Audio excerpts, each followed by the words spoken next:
There is a practice that Jewish women have used for over 3,000 years to protect their metabolic health through the night. And for most of those years, nobody called it a protocol. My grandmother Rachel just called it common sense. She had a phrase she repeated every Friday evening before Shabbat dinner, and it wasn't about prayer. It was about the three things she refused to let anyone eat after the sun began to set. I didn't understand it when I was young. I thought it was one of those superstitions that older women from Wad carried with them across the ocean like extra luggage. Then I turned 45. My metabolism stopped working the way it should. My sleep became fragmented and shallow, and I gained weight in a pattern that didn't respond to anything I prescribed for my own patients.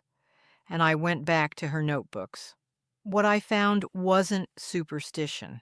What I found was a system, a 3,000-year-old system that I have now spent 40 years cross-referencing with modern science. And what I can tell you today is this. My grandmother was right. Not approximately right, not partially right, precisely right, in ways that researchers at institutions like Harvard and the Salk Institute are only now beginning to put into words. I'm Dr. Sarah Levine. I trained at Hebrew University of Jerusalem, Hadassah Medical School, and I've spent 4 decades in preventive medicine working with women over 50 in Israel, New York, and here in Boca Raton, Florida.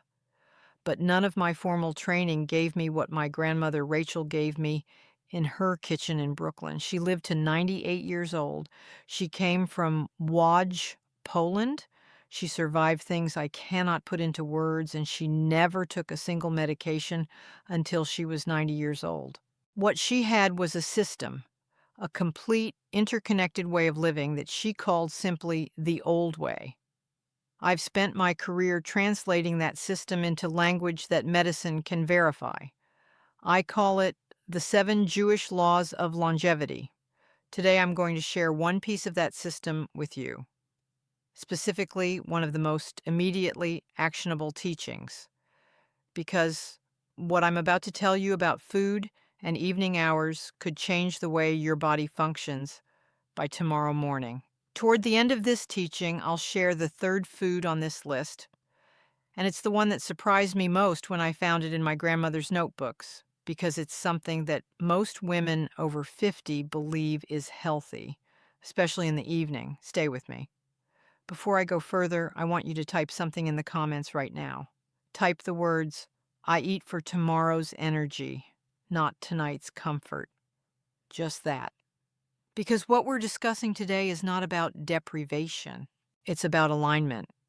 Aligning the way you eat with rhythms that are older than modern nutrition, older than food science, older than anything a pharmaceutical company has ever studied. This is about the wisdom that kept Jewish women healthy across millennia. And it begins, as so much of this system does, with understanding time.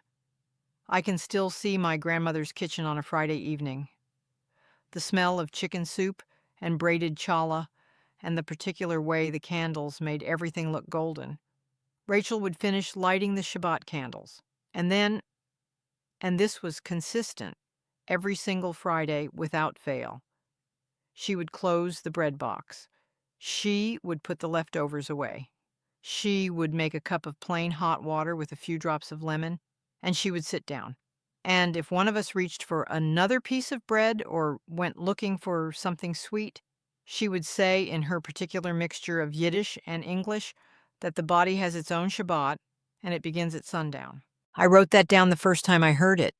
I was 11 years old, and I didn't know what it meant. By the time I was 50, I had built an entire clinical framework around it. When I first began applying the evening practices from her notebooks, systematically the way I would apply a clinical protocol, what happened to my own body in the first 2 weeks was remarkable. My sleep improved in ways it hadn't in years. I woke up feeling hungry, in the right way, not depleted. The brain fog that had been following me through afternoon rounds began to lift, and my weight, which had been resistant to everything, began to shift, not dramatically, but steadily, in the right direction. That was when I understood that what Rachel had was not a collection of grandmother's remedies. It was a coherent biological system that happened to be encoded in religious law. Now, let me tell you what is happening in your body right now, because I think most women over 50 have been told a version of this story that is simply incomplete. The mainstream message has been calories are calories, and as long as you manage your total intake, the timing doesn't matter much. That message, I am sorry to tell you, has been genuinely harmful to millions of women. Here is what is actually true. After 50, your body's metabolic rhythm, what scientists call your circadian metabolic clock, becomes dramatically more sensitive to when you eat, not just what you eat. A 2022 study published in the journal Cell Metabolism, conducted by researchers at Brigham and Women's Hospital and Harvard Medical School, demonstrated that eating the same calories later in the day, compared to earlier, increased hunger hormones by a measurable margin, reduced the rate at which the body burned calories at rest, and increased fat storage signals. The same food, different time. Profoundly different biological response. And the women most affected? Women in the 50 to 70 age group showed the strongest circadian sensitivity in the entire study population. Here is why that matters. After menopause, the hormonal buffer that used to protect your metabolism from timing errors is gone. Estrogen, in its abundance, helped regulate insulin sensitivity around the clock. Without it, your body becomes what researchers at the Salk Institute's Regulatory Biology Laboratory have described as circadian phase dependent, meaning it is exquisitely tuned to the time signals it receives from food. Eat at the wrong time, and you send a signal that disrupts insulin response, cortisol cycling, and liver detoxification. Eat the wrong foods at the wrong time, and that disruption compounds. This is why so many women over 50 eat well, exercise, do everything right, and still struggle. Not because they lack discipline, because they have been working against a biological clock that nobody told them existed. My grandmother Rachel didn't use the word circadian rhythm, but she understood the principle exactly. In the Talmud, in Tractate Bereshah, there are detailed guidelines about the timing of meals in relation to sleep, specifically because the sages understood that digestion and sleep are not compatible processes, that the body cannot perform them simultaneously with full effectiveness. And Maimonides, the great physician and rabbi of the 12th century, was explicit about this in his Mishneh Torah, in the section called Hilshot De'ot, the laws of human dispositions. He wrote that a person should not eat the heaviest meal close to sleep, and that the evening should be a time of the body returning to itself, not burdening itself further. He wrote this in 1180. Researchers at Harvard published essentially the same finding in 2022.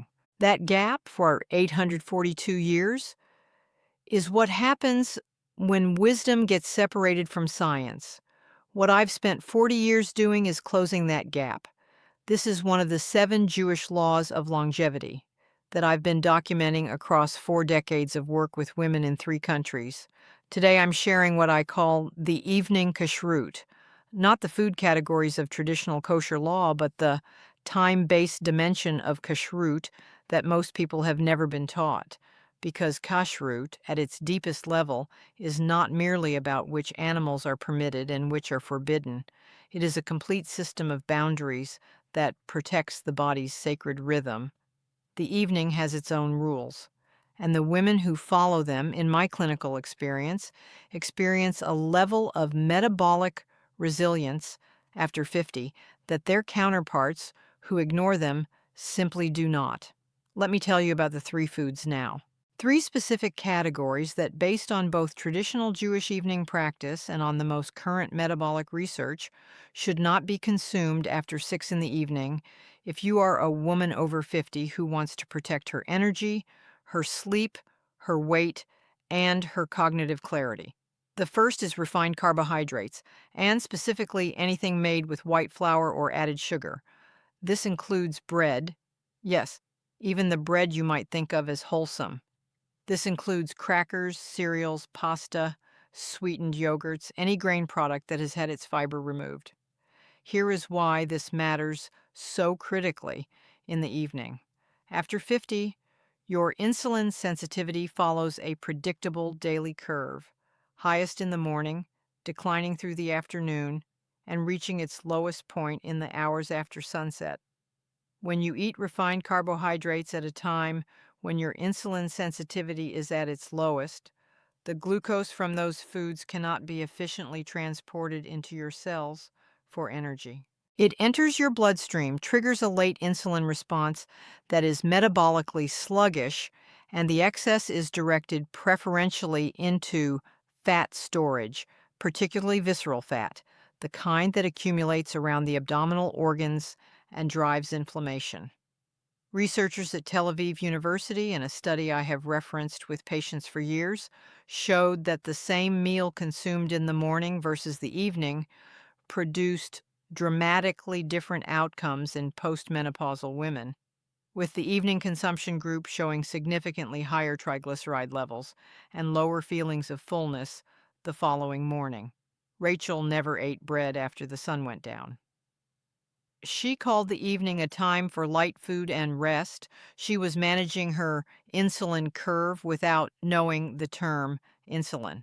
And Maimonides, in his Regimen of Health written for the Sultan Saladin in 1198, specifically advised against evening consumption of foods that produce rapid heat in the body, which is precisely what refined carbohydrates do through rapid glucose conversion. The second food is industrial seed oils and anything fried or processed in them. This includes vegetable oil, canola oil, sunflower oil, soybean oil, corn oil, and any packaged food that contains them, which includes the majority of crackers, chips, prepared soups, frozen meals, and restaurant food that most people consider an easy evening option. Here is the mechanism that makes this particularly damaging in the evening hours. Industrial seed oils are extraordinarily high in omega-6 polyunsaturated fatty acids, specifically linoleic acid, which your body converts into pro-inflammatory compounds called arachidonic acid metabolites. Under normal metabolic conditions, your liver manages this conversion with some efficiency, but your liver has its own circadian rhythm. It enters a phase of deep cellular repair and detoxification in the hours between approximately 11 p.m. and 3 a.m.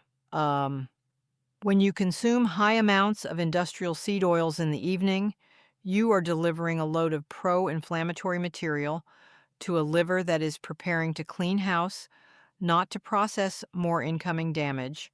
The result is disrupted sleep, elevated inflammatory markers by morning, and over time, a pattern of systemic low-grade inflammation that accelerates every aging process we know of, from cognitive decline to joint deterioration to cardiovascular disease. The Torah's insistence on animal fats over processed oils and the traditional Jewish kitchen's reliance on olive oil, schmaltz, and butter rather than industrially extracted seed oils turns out to be metabolically prescient in ways that modern processed food culture has completely inverted. Leviticus is very clear about the sacred status of specific fats, and what traditional Jewish cuisine avoided for millennia turns out to be exactly what the current science of lipid metabolism identifies as most damaging to the aging body. Now, I want to pause here for a moment and say something directly to you because I think it is important. I know what it feels like to sit down in the evening and want something comforting. I spent years eating the wrong foods at night. Not because I didn't know better, but because the evening hours, especially for women who have spent their day giving to others, feel like the one moment that belongs to us. I understand that. And I want to say clearly, this is not about suffering. The evening practices I'm teaching you are about finding a different kind of comfort. The comfort of waking up the next morning feeling rested, clear, and strong. That is a comfort that no bowl of pasta or bowl of cereal can provide. My grandmother Rachel had that clarity every single morning of her life until she was in her late 90s. That is what we are working toward. The third food, and this is the one I told you at the beginning would surprise you, is cold dairy consumed in the evening, particularly as a standalone food or dessert. I need to be precise here because this is nuanced. Dairy itself is not the issue. The issue is cold dairy, consumed in quantity in the late evening hours, particularly products like ice cream, cold milk, cold yogurt, or chilled cheese, eaten as a final course after a meal. In the Talmud, in the Tractate Bereshot, and in rabbinic medical texts that followed, there are repeated cautions about cold foods eaten close to the time of sleep, specifically because of their effect on what the sages called the body's digestive warmth. For centuries, this was interpreted as religious metaphor. Modern gastroenterology has given us a more precise explanation. Cold food consumed in the evening significantly slows gastric motility, the movement of food through the digestive system, at exactly the time when your digestive system is preparing to enter a reduced activity state for sleep. This creates a situation where partially digested material remains in the stomach and upper intestine for hours longer than it should, fermenting, producing gas, and triggering low-grade inflammatory signals that disrupt the sleep architecture critical for hormonal repair. For women over 50, whose gastric motility is already reduced compared to younger women, a well-documented physiological change of the postmenopausal years, this effect is amplified significantly. Cold dairy is also, for many women in this age group, a source of mild lactose intolerance symptoms that are misattributed to stress or general digestive sensitivity, when in fact the timing and temperature of the dairy is a primary contributing factor. I discovered this one personally and quite uncomfortably.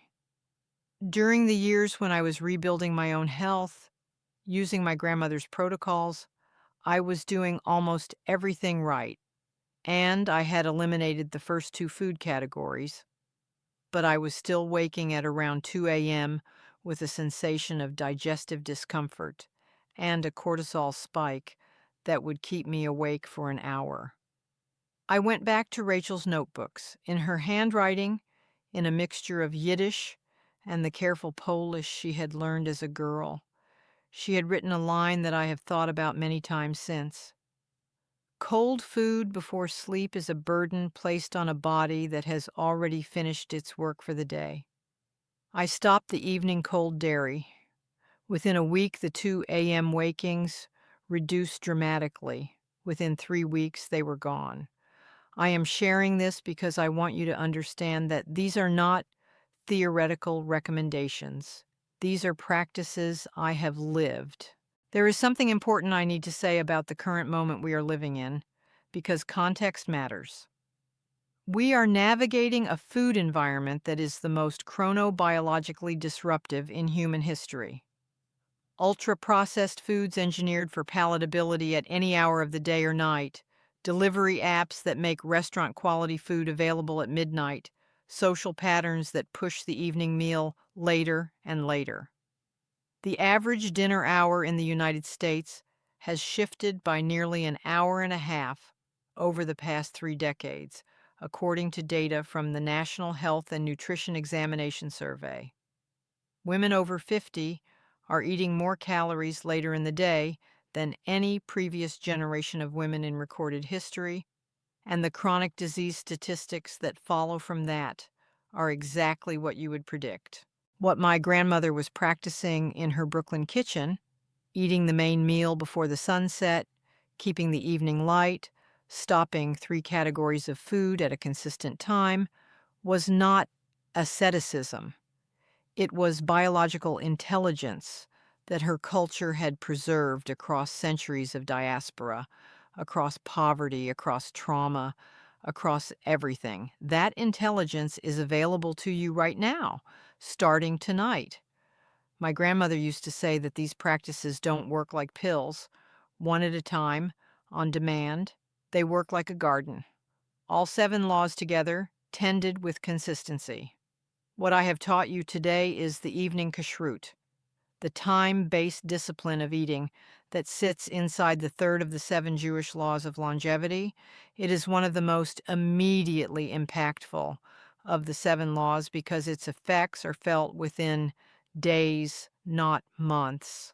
But it becomes exponentially more powerful when practiced alongside the other laws, particularly the law of sacred rest and the law of the biblical herbs, which together create the complete nighttime recovery environment that allows the body to do what it was designed to do in darkness and quiet. I want to close by saying something that I say to every woman I work with because I believe it is the foundation without which none of this matters. In our tradition, the body is not yours to neglect. It was given to you in trust. The Hebrew concept of Tselem Elohim, made in the image of the divine, carries with it an obligation. And Shmirat Haguf, the guardianship of the body, is not optional in Jewish thought. It is not a preference or a lifestyle choice. It is a sacred responsibility. When you stop eating refined carbohydrates after 6 in the evening, you are not following a diet. When you eliminate industrial seed oils from your evening meal, you are not following a trend. When you stop burdening your body with cold dairy at the end of the day, you are honoring a wisdom that women carried for 3,000 years precisely so that it could reach you. The knowledge you have received today comes with an obligation. Use it. Not perfectly, not without exceptions, but consistently with intention, as a practice of respect for the extraordinary body that has carried you this far. Beginning tonight, let your evening meal be simple, warm, and early. Let the hours after sunset be a return to rest rather than a continuation of consumption. Let your body do at night what it was designed to do: repair, restore, and prepare you to rise tomorrow stronger than you were today. In my next teaching, I'll share another of the 7 laws, one that addresses what most women over 50 have been told to do first thing in the morning that is actually working directly against their hormonal recovery. It involves something almost every woman I've worked with does daily, usually within the first 15 minutes of waking, and once you understand what it does to your cortisol curve, you will never approach your mornings the same way again.